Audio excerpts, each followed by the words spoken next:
হরে কৃষ্ণ। প্রিয় কৃষ্ণ ভক্তবৃন্দ, আশা করি ঈশ্বরের কৃপায় আপনারা সকলেই ভালো আছেন। আজও আমি আপনাদের মাঝে উপস্থিত হয়েছি আরও নতুন একটি শিক্ষণীয় কাহিনী আপনাদের শ্রবণ করানোর উদ্দেশ্যে। তো আসুন শ্রবণ করা যাক। রাধে রাধে।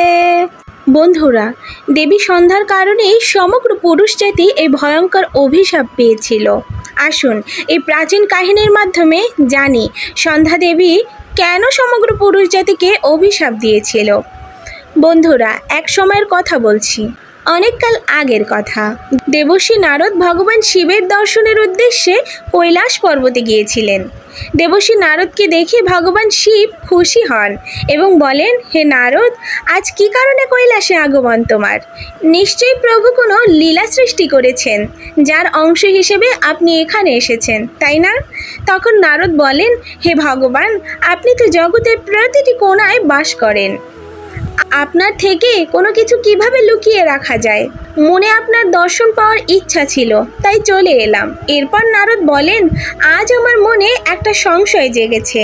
সেই সংশয় দূর করতে এসেছি আপনার কাছে। দয়া করে আমার সংশয় দূর করুন। তখন ভগবান শিব বলেন, হে নারদ, আপনার মনে যে সংশয় থাক না কেন, আমাকে খুলে বলুন, আমি আপনার সব সংশয় দূর করব। তখন নারদ বলেন, হে দীননাথ, আপনি পরম দয়ালু ও করুণাময়। আপনি সমস্ত ভক্তদের উপর সমান আশীর্বাদ বর্ষণ করেন। ভক্তের মনে কী চলেছে তা আপনি ঠিকই জেনে যান এবং তার ইচ্ছা পূরণ করেন। আমার মনে কি সংশয় আছে তা আপনি ভালো করেই জানেন। তখন ভগবান শিব বলেন, হে নারদ, আপনার মনে যে সংশয় তৈরি হয়েছে আমি ইতোমধ্যেই সেটা জানি, তাই দ্বিধা না করে জিজ্ঞাসা করুন। তখন দেবর্ষি নারদ বলেন, প্রভু, আমি আজ আপনার কাছে জানতে এসেছি কে ছিলেন দেবী সন্ধ্যা। তিনি কি অভিশাপ দিয়েছিলেন পুরুষ জাতিকে, যা আজও পুরুষ জাতিকে ভোগ করতে হচ্ছে। আজ আমি আপনার কাছে দেবী সন্ধ্যার মাহাত্ম্য শুনতে এসেছি। তখন ভগবান শিব বলেন, হে নারদ, আপনি মানব জাতির কল্যাণের জন্য চমৎকার প্রশ্ন করেছেন। এর মধ্যেই মানব জাতির কল্যাণ লুকিয়ে আছে। আজ আমি দেবী সন্ধ্যার জন্মের কাহিনী বলছি। এই কাহিনীতে আপনি আপনার সমস্ত প্রশ্নের উত্তর পাবেন। আপনি দেবী সন্ধ্যার এই প্রাচীন কাহিনী মনোযোগ সহকারে শুনুন। এই কাহিনী সম্পূর্ণ শুনলে লক্ষাধিক পাপ ক্ষণিকের মধ্যেই পুড়ে ছাই হয়ে যায়। তখন নারদ বলেন, হে ভগবান, আমি অবশ্যই মন দিয়ে শুনব। দয়া করে আপনি আমাকে সেই কাহিনী বলুন। তখন ভগবান শিব দেবর্ষি নারদকে সেই মহান দেবী সন্ধ্যার কাহিনী বলতে শুরু করলেন। ভগবান শিব বলেন, যখন সৃষ্টির রচয়িতা ব্রহ্মাজি পদ্মাসনে বসে প্রভুর ধ্যান করছিলেন, তখন তার মনে সৃষ্টি নির্মাণ করার ইচ্ছা জাগ্রত হয়। প্রথমে তার মন থেকে একজন ত্রিভুবন সুন্দরী নারীর জন্ম হয়। সেই নারী ছিল খুবই সুন্দরী এবং মনোমুগ্ধকর। মন থেকে জন্ম নিয়েছিলেন বলে তিনি ব্রহ্মার মানসিক কন্যা হয়েছিলেন। ধ্যান করার সময় সেই নারী উৎপন্ন হয়, তাই তার নাম সন্ধ্যা রাখা হয়। ব্রহ্মাজি সেই সুন্দরী নারীর দিকে তাকাতেই কিছুক্ষণের জন্য তার মন বিচলিত হয়ে যায়। তার মনোমুগ্ধকর রূপ দেখে ব্রহ্মাজি মোহিত হয়ে যায় এবং তার মনে কাম ভাব জাগ্রত হয়। ব্রহ্মাজির এমন কুপিত দৃষ্টি দেবী সন্ধ্যার উপর পড়তেই দেবী সন্ধ্যার সৌন্দর্য নষ্ট হয়ে গেল, যার কারণে দেবী সন্ধ্যা অনেক দুঃখী হয়ে সেই স্থান ছেড়ে চলে গেলেন। এরপর ভগবান শিব বলেন, হে নারদ, ব্রহ্মাজির মনে কোনো প্রকার বিকার জন্মাতে পারে না, কিন্তু প্রভুর লীলা দেখুন। তিনি তার লীলা দেখানোর জন্য ব্রহ্মাজির মনের মধ্যে এই কামবিকার উৎপন্ন করেছিলেন, যার ফলে কিছুক্ষণের জন্য ব্রহ্মাজির মনে কাম ভাব জেগে ওঠে। প্রভুর এমন লীলা সৃষ্টির পেছনে সমগ্র মানব জাতির কল্যাণ লুকিয়ে আছে। তাই এখন প্রভুর এই অদ্ভুত লীলাটি মনোযোগ দিয়ে শুনুন। ব্রহ্মাজির এমন আচরণে দেবী সন্ধ্যা খুবই দুঃখিত হয়ে চন্দ্রভাগ পর্বতে তপস্যা করতে চলে যায়। সেখানে গিয়ে তার মনে চিন্তা আসে, আমি কোন দেবদেবীর তপস্যা শুরু করব। এই চিন্তায় তিনি পৃথিবীর বহুলোহিত নামে একটি হ্রদের পাশে গিয়ে দাঁড়ালেন। তখন মহর্ষি বশিষ্ঠ সেই স্থান দিয়ে যাচ্ছিলেন। সেই স্থানে দেবী সন্ধ্যাকে একা দাঁড়িয়ে থাকতে দেখে মহর্ষি বশিষ্ঠ তার কাছে গিয়ে তাকে জিজ্ঞাসা করলেন, আপনি কে? আপনি কার কন্যা? আপনি এই ভয়ঙ্কর পর্বতে ঘুরে বেড়াচ্ছেন কেন? যদি গোপন কোনো কথা না হয় তাহলে আমাকে আপনার উদ্দেশ্য বলুন। তখন দেবী সন্ধ্যা বললেন তার সাথে কি হয়েছিল। এরপরে বললেন, হে মুনিবর, আমি তপস্যা করার উদ্দেশ্যে এই পর্বতে এসেছি। দয়া করে বলুন আমি কার তপস্যা করব? কে আমাকে এই দোষ থেকে মুক্তি দেবে? এই দোষ থেকে মুক্তির জন্য কিভাবে তপস্যা করতে হয়? দয়া করে উপদেশ দিয়ে আমাকে মুক্তি পেতে সাহায্য করুন। তখন মহর্ষি বশিষ্ঠ বলতে লাগলেন, হে দেবী, আপনি ভগবান নারায়ণের তপস্যা করুন এবং ওম নমঃ নারায়ণায় নমঃ মহামন্ত্রটি জপ করুন। যতক্ষণ না ভগবানের দর্শন পান ততক্ষণ উৎসাহ এবং ভক্তির সাথে ভগবানের নাম জপ করতে থাকুন। আপনার ভক্তিতে প্রসন্ন হয়ে ভগবান বিষ্ণু আপনাকে অবশ্যই দর্শন দেবেন। এইভাবে উপদেশ দিয়ে মহর্ষি বশিষ্ঠ সেখান থেকে চলে গেলেন। দেবী সন্ধ্যা তপস্যার রাস্তা পেতেই তার আনন্দের সীমা ছিল না এবং তিনি অত্যন্ত আনন্দের সাথে শ্রী হরির তপস্যা করতে লাগলেন। তিনি মহর্ষি বশিষ্ঠের বলা সব নিয়ম মেনে তপস্যা চালিয়ে যান। এইভাবে সব নিয়ম মেনে দেবী সন্ধ্যা 4 যুগ পর্যন্ত তপস্যা করেন। দেবী সন্ধ্যার ব্রত তপস্যা এবং ভগবানের প্রতি ভক্তি দেখে সকল দেবদেবী অত্যন্ত বিস্মিত হয়েছিলেন এবং ভগবান বিষ্ণু দেবী সন্ধ্যার তপস্যা দেখে অত্যন্ত প্রসন্ন হন। তিনি উপস্থিত হয়ে দেবী সন্ধ্যাকে বলেন, হে দেবী, ওঠো, তোমার ভক্তি দেখে আমি খুব খুশি হয়েছি। ভগবান বিষ্ণুর মনোহর চতুর্ভুজ রূপ দেখে দেবী সন্ধ্যা শীঘ্রই উঠে পড়লেন। ভগবানের সেই রূপ ছিল 100 সূর্যের মতো তেজ। ভগবানের এমন রূপ দেখে দেবী সন্ধ্যা স্তব্ধ হয়ে যায়। তিনি বুঝে উঠতে পারছিলেন না তার কি করা উচিত। তার মনে ভগবানের স্তুতি করার ইচ্ছা ছিল, কিন্তু ভগবানের সেই রূপ দেখে তিনি কিছু বলতে পারলেন না। তখন ভগবান বিষ্ণু দেবী সন্ধ্যার মনের ভাব বুঝতে পারলেন এবং তাকে দিব্য জ্ঞান প্রদান করলেন। তখন দেবী সন্ধ্যা পরম উৎসাহে বিষ্ণুর স্তুতি করতে লাগলেন।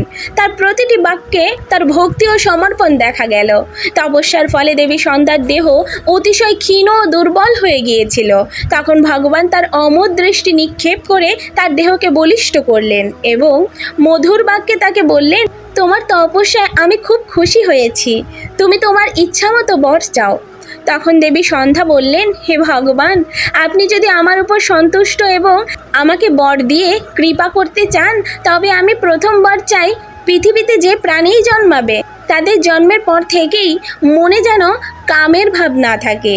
আমি দ্বিতীয় বর চাই আমার প্রতিব্রতা ধর্ম যেন কখনো খণ্ডিত না হয়। আমাকে তৃতীয় বর দিন আমার মনে যেন আমার স্বামী ব্যতীত অন্য পুরুষের প্রতি লোভ সৃষ্টি না হয়। আর যে পুরুষ আমার দিকে লালসার নজর দেবে সে যেন নপুংসক হয়ে যায়। তখন ভগবান বিষ্ণু বর দিতে গিয়ে বললেন, হে কল্যাণী, আজ তুমি সংসারের কল্যাণের জন্য উত্তম বর চেয়েছ। আজ থেকেই জন্মের পরে কোনো মানুষের মধ্যে লালসার অনুভূতি থাকবে না। মানুষের শরীরে 4টি অবস্থা হবে: বাল্য, কুমারত্ব, যৌবন এবং জরা। মানুষের কুমারত্ব অবস্থার শেষে যৌন অনুভূতির জন্ম হবে। তোমার এই তপস্যার কারণে আজ আমি এই মর্যাদায় স্থিতি করছি যে সংসারে জন্মের পর সাথে সাথে কোনো প্রাণী কামভাবের সাথে যুক্ত হবে না। তোমার সতীত্বের প্রশংসা 3 যুগ ধরে হবে এবং তোমার স্বামীকে বাদ দিয়ে যে পুরুষ তোমার দিকে লালসার চোখে তাকাবে সে নপুংসক হয়ে যাবে। তোমার স্বামী সুন্দর, তপস্বী এবং 7 জন্ম তোমার সাথে জীবিত থাকবে। কিন্তু দেবী, তুমি যে বর চেয়েছিলে আমি সবই তোমাকে দিয়েছি। এখন তুমি তোমার কথা রাখো। প্রথমে তুমি আগুনে তোমার দেহ ত্যাগ করার প্রতিজ্ঞা করেছিলে। সেই প্রতিজ্ঞা তোমাকে এই কারণেই করতে হয়েছিল, ব্রহ্মাজির নজর তোমার উপর পড়েছিল, তাই তুমি নির্দোষ হওয়া সত্ত্বেও তোমার দেহ ত্যাগ করতে চেয়েছিলে। পাশেই চন্দ্রভাগা নদীর তীরে মহর্ষি মেদতিথি এমন একটি যজ্ঞ করছে, সেই যজ্ঞ 12 বছরে পূর্ণ হবে। সেই যজ্ঞের আগুনে তুমি তোমার দেহ ত্যাগ করে তোমার প্রতিজ্ঞা পূর্ণ করো, কিন্তু তুমি সেখানে এমন বেশ ধরে যাও যেন ঋষিদের নজর তোমার উপরে না পড়ে। তুমি আমার কৃপায় অগ্নিকন্যা হয়ে যাবে। যাকে তুমি তোমার স্বামী করতে চাও তার কথা চিন্তা করতে করতে সেই আগুনে তোমার দেহ ত্যাগ করো।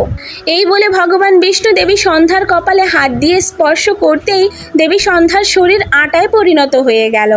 ভগবান বিষ্ণুর এমনটা করার অর্থ হলো ঋষিরা সেই যজ্ঞ করেছিল জগতের কল্যাণের জন্য।